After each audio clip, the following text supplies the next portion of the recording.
നമസ്കാരം. ജഗത് മിഥ്യ എന്നാണ് വേദങ്ങളിലും ഉപനിഷത്തിലും പറയുന്നത്. ക്വാണ്ടം ഫിസിക്സ് അതുതന്നെയാണ് തെളിയിച്ചു കൊണ്ടിരിക്കുന്നത്. പക്ഷെ അങ്ങനെ ഒരു പ്രഖ്യാപനം നടത്താൻ ക്വാണ്ടം ഫിസിക്സ് തയ്യാറായിട്ടില്ല. കാരണം ഈ പ്രപഞ്ചത്തിൽ മുഴുവൻ സ്പന്ദനങ്ങൾ അല്ലെങ്കിൽ ചലനങ്ങൾ മാത്രമേ ഉള്ളൂ.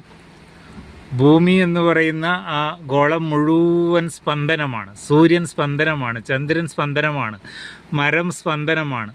സ്പന്ദനം എന്ന് പറഞ്ഞാൽ ശബ്ദമുണ്ടാക്കും, ഒരു സംശയവുമില്ല.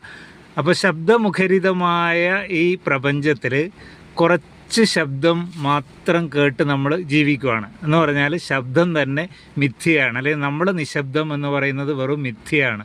നിശബ്ദം എന്ന് പറയുന്നത് നമ്മൾക്ക് അനുഭവിച്ചറിയാൻ സാധ്യമല്ല. അടുത്തത്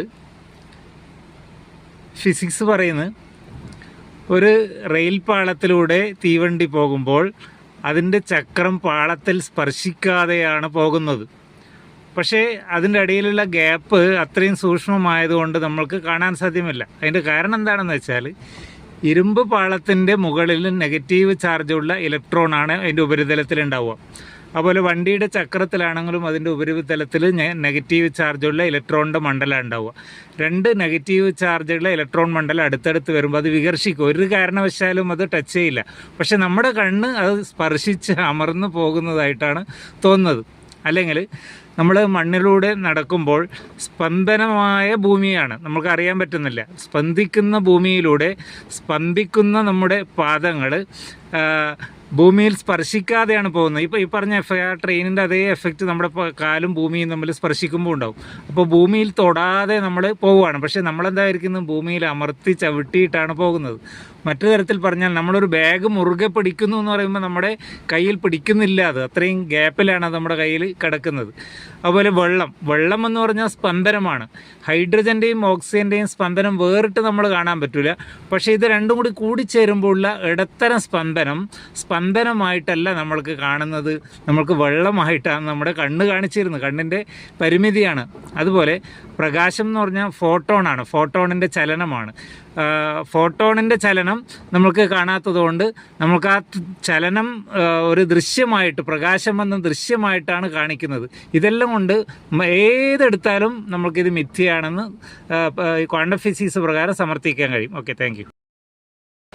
നമസ്കാരം. ജഗത് മിഥ്യ എന്നാണ് വേദങ്ങളിലും ഉപനിഷത്തിലും പറയുന്നത്. ക്വാണ്ടം ഫിസിക്സ് അതുതന്നെയാണ് തെളിയിച്ചു കൊണ്ടിരിക്കുന്നത്. പക്ഷെ അങ്ങനെ ഒരു പ്രഖ്യാപനം നടത്താൻ ക്വാണ്ടം ഫിസിക്സ് തയ്യാറായിട്ടില്ല. കാരണം ഈ പ്രപഞ്ചത്തിൽ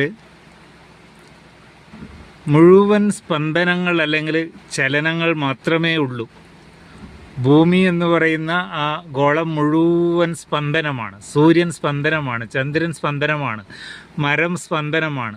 സ്പന്ദനം എന്ന് പറഞ്ഞാൽ ശബ്ദമുണ്ടാക്കും, ഒരു സംശയവുമില്ല. അപ്പോൾ ശബ്ദമുഖരിതമായ ഈ പ്രപഞ്ചത്തിൽ കുറച്ച് ശബ്ദം മാത്രം കേട്ട് നമ്മൾ ജീവിക്കുകയാണ് എന്ന് പറഞ്ഞാൽ ശബ്ദം തന്നെ മിഥ്യയാണ്. അല്ലെങ്കിൽ നമ്മൾ നിശബ്ദം എന്ന് പറയുന്നത് വെറും മിഥ്യയാണ്. നിശബ്ദം എന്ന് പറയുന്നത് നമ്മൾക്ക് അനുഭവിച്ചറിയാൻ സാധ്യമല്ല. അടുത്തത്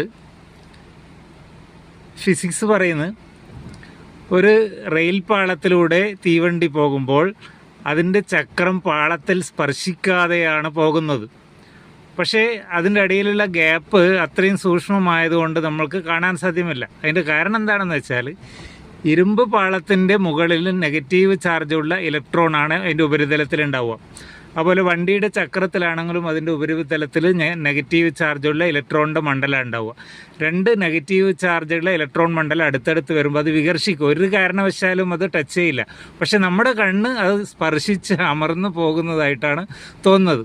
അല്ലെങ്കിൽ നമ്മൾ മണ്ണിലൂടെ നടക്കുമ്പോൾ സ്പന്ദനമായ ഭൂമിയാണ്, നമുക്ക് അറിയാൻ പറ്റുന്നില്ല. സ്പന്ദിക്കുന്ന ഭൂമിയിലൂടെ സ്പന്ദിക്കുന്ന നമ്മുടെ പാദങ്ങൾ ഭൂമിയിൽ സ്പർശിക്കാതെയാണ് പോകുന്നത്. ഇപ്പോൾ ഈ പറഞ്ഞ ട്രെയിനിൻ്റെ അതേ എഫക്റ്റ് നമ്മുടെ കാലും ഭൂമിയും തമ്മിൽ സ്പർശിക്കുമ്പോൾ ഉണ്ടാവും. അപ്പോൾ ഭൂമിയിൽ തൊടാതെ നമ്മൾ പോവുകയാണ്. പക്ഷേ നമ്മളെന്തായിരിക്കുന്നു, ഭൂമിയിൽ അമർത്തി ചവിട്ടിയിട്ടാണ് പോകുന്നത്. മറ്റു തരത്തിൽ പറഞ്ഞാൽ നമ്മളൊരു ബാഗ് മുറുകെ പിടിക്കുന്നു എന്ന് പറയുമ്പോൾ നമ്മുടെ കയ്യിൽ പിടിക്കുന്നില്ല, അത് അത്രയും ഗ്യാപ്പിലാണ് അത് നമ്മുടെ കയ്യിൽ കിടക്കുന്നത്. അതുപോലെ വെള്ളം എന്ന് പറഞ്ഞാൽ സ്പന്ദനമാണ്. ഹൈഡ്രജൻ്റെയും ഓക്സിജൻ്റെയും സ്പന്ദനം വേറിട്ട് നമ്മൾ കാണാൻ പറ്റില്ല. പക്ഷേ ഇത് രണ്ടും കൂടി കൂടിച്ചേരുമ്പോഴുള്ള ഇടത്തരം സ്പന്ദനമായിട്ടല്ല നമ്മൾക്ക് കാണുന്നത്, നമ്മൾക്ക് വെള്ളമായിട്ടാണ് നമ്മുടെ കണ്ണ് കാണിച്ചിരുന്നത്. കണ്ണിൻ്റെ പരിമിതിയാണ്. അതുപോലെ പ്രകാശം എന്ന് പറഞ്ഞാൽ ഫോട്ടോണാണ്, ഫോട്ടോണിൻ്റെ ചലനമാണ്. ഫോട്ടോണിൻ്റെ ചലനം നമ്മൾക്ക് കാണാത്തതുകൊണ്ട് നമുക്ക് ആ ചലനം ഒരു ദൃശ്യമായിട്ട്, പ്രകാശം എന്ന ദൃശ്യമായിട്ടാണ് കാണിക്കുന്നത്. ഇതെല്ലാം കൊണ്ട് ഏതെടുത്താലും നമ്മൾക്കിത് മിഥ്യയാണെന്ന് ക്വാണ്ടം ഫിസിക്സ് പ്രകാരം സമർത്ഥിക്കാൻ കഴിയും. Okay, thank you.